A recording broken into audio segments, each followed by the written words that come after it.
Hello and welcome to 18 WJTS in.form. I'm your host, Bill Potter. Joining me in the studio is Mike Steffe. Mike is the Executive Director of the Tri-County Y. Some people call it the YMCA. And Mike, before we get started about some events you've got coming up, is there a difference between the Y and the YMCA?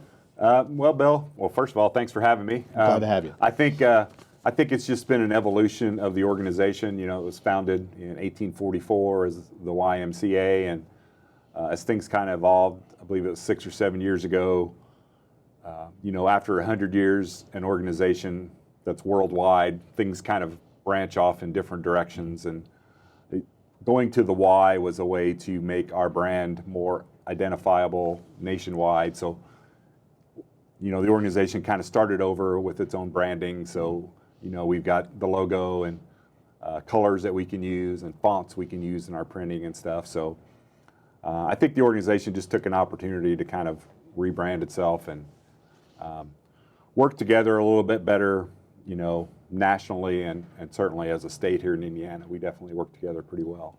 So you can call it the YMCA, and people still do and will forever.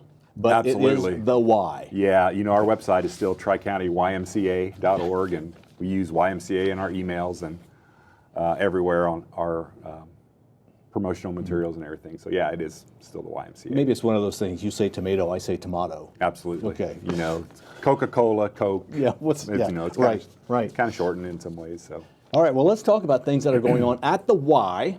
You have different events going on throughout the year, but now we're moving into the holiday sessions or seasons, and kids are off school, pending, on Wednesday before Thanksgiving. That's right. So our next, we call them holiday camps. So scheduled days off school, we have full day childcare for kids in kindergarten through 5th grade.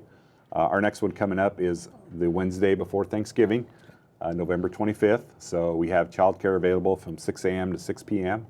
at the Y in Ferdinand. So if you're interested, that's a pretty heavy work day for a lot of parents. So an opportunity to have your childcare taken care of going into Thanksgiving.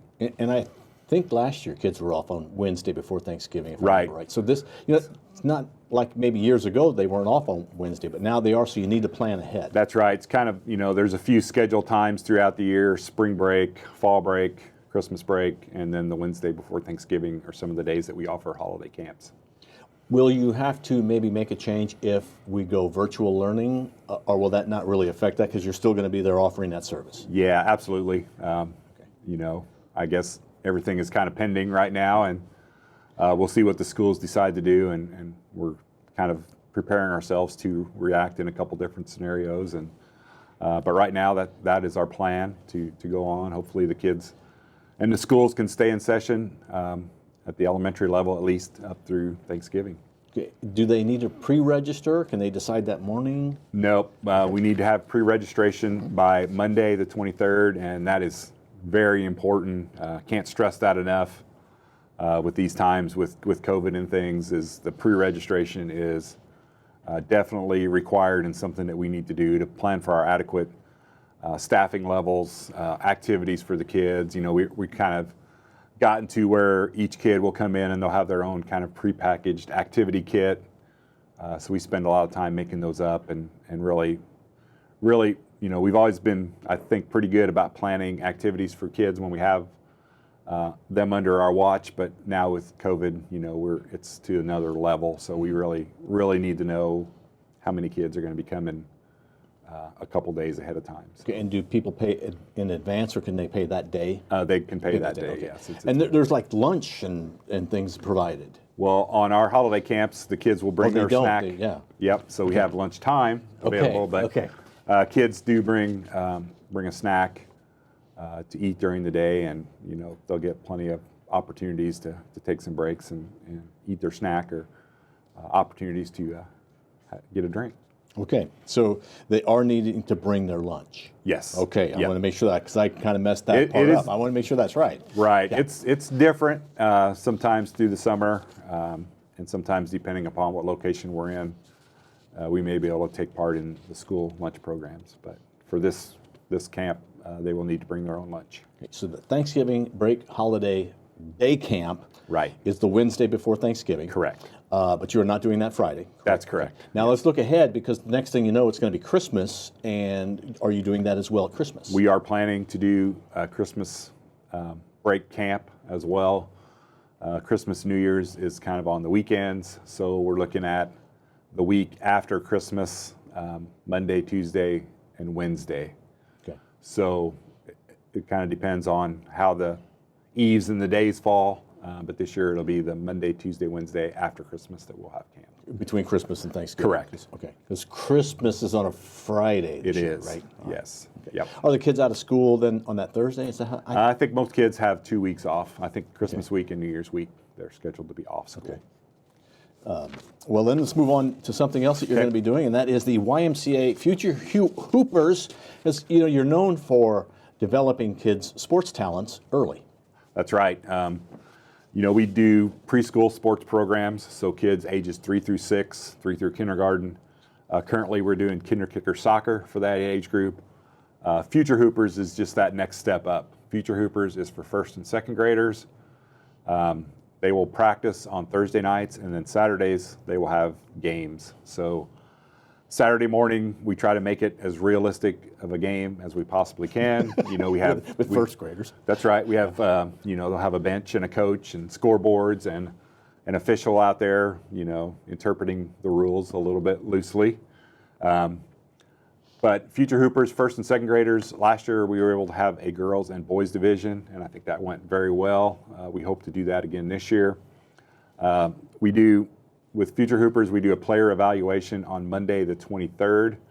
So we'll run the kids through a series of drills and kind of rank them so that when we get to Saturday, the teams are as even as we can possibly make them. So we do make the teams, we decide the teams, and then that's what we go with. And based on skill, because you may have some kids who are really good, some who are really absolutely never touched a ball. Yep. You try to put them on the same team. Yeah, so it spreads you it know, out. you have, you know, even at first grade, you have kids who are much bigger and stronger than other kids. So, you know, we try to equal that out.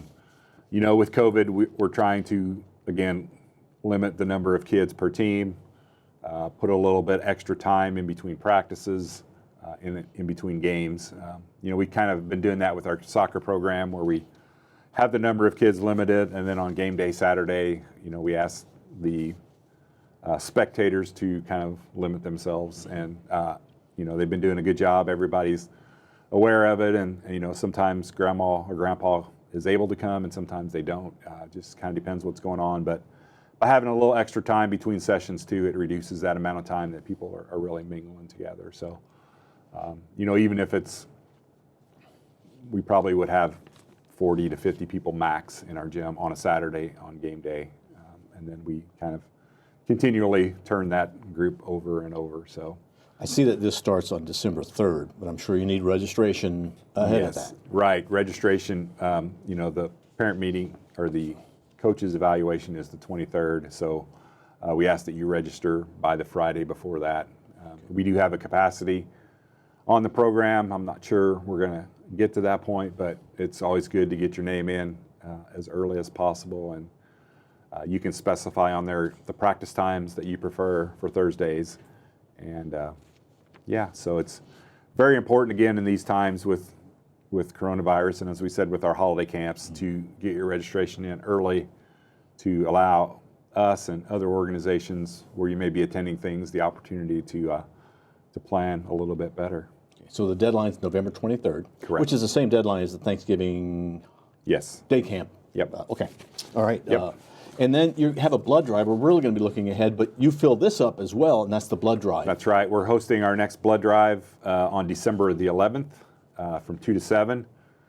We started partnering with the Red Cross back in April when things were really in lockdown mode and they were having trouble finding sites to do blood drives.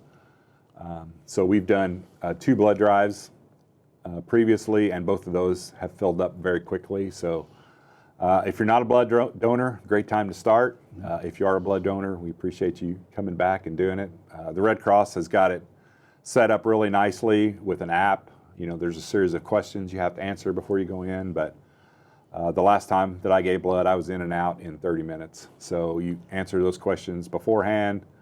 You know, you have your scheduled time, you show up, you know, quick little screening, take your blood pressure, and then you're ready to go. I guess years ago you could just show up and and give blood, but they can't really do that now because of COVID. So that's why it's important. Yeah, there's an extra series of questions and things that they have to do, and again, I keep harping on it, but pre-registration is definitely required. And with the times being from 2 to 7, if you're working that day and you need to do it after 4 or 5, you really need to get your spot in there. Also, the Red Cross has been doing the COVID antigen testing, which is kind of an extra added benefit. If you've had coronavirus, you can still, if you still have antibodies or you suspect you had it, it will tell you if you have had it in the past few months. That could be a bonus, yeah. Yeah, absolutely. So you may have had it and not even known it, but it's a good extra added benefit, and it's a great way to kind of give back. Blood is always in need. More so now, as hospitalizations are kind of rising across the country, I don't see the need for blood ever going down. Yeah. So we're very happy, excited. I'm very excited of our partnership with the Red Cross, and we've already looked into scheduling pretty regular events next year in terms of our blood donation. It works pretty slick. You can enter the side door of our gym, kind of in and out. That was going to be my question. Do you go into the big blood mobile and give your blood there, or are you actually going into the building? No, we actually will have our gym set up with the tables, and everybody's kind of spread out. Yeah. And, it works out pretty good. You enter and exit through the side door of our gym, so if you're concerned about interacting with a lot of other people, you won't be. They do require that you're masked up, but we require that people are masked up when they enter the Y anyway, so we should all be used to that habit. Yes. Right now, anytime we're going into a public building, that we have the mask on, so they're not really asking anything out of the ordinary, so it's pretty easy process. And one more thing, I'm going to surprise you with this, just to ask you. Christmas is coming up. Can people give a Y membership as a gift? Yeah, absolutely. We have lots of people who give Y gift cards to their kids, their parents. We have a lot of kids maybe my age who give a gift card to their parents. It's a good way to keep them active, and you can buy a gift card in any increment. It doesn't have to be for a set amount of days of membership. So if you give a $50 gift card and for your dad, and he happens to be a senior, that would be 2 months worth of membership. Or we can figure out the amount for an annual membership, make the gift card in that amount, and you can give that too. So it's good stocking stuffer, a good gift. And I know, especially when you get a gift like that, you're definitely, I think, a little more inclined to actually utilize it for sure. So yeah, it's a great gift to give to your parents or to your kids. It's a gift that gets somebody on the path to health. That's right. To good health. We have a lot of kids who come down to the Y after school. If you have a grandson or a child who's in that 3 through 6 range, they can use it to participate in a program. They can use it, the older kids can use it for membership. There's a lot of ways that they can use the YMCA gift card. Okay, thinking about that for Christmas. All right, well, Mike, thank you very much for being our guest. Thanks for having me, Bill. Appreciate it. Glad to have you, and good luck with your day camp and your holiday camp and your blood drive and your future hoopers. That's right. Thanks, Bill. Thank you, Mike. Thank you for watching 18 WJTS. Our guest has been Mike Steffe. He is the Executive Director for the Tri-County Y, or the YMCA. Thank you for joining us. Have a great day.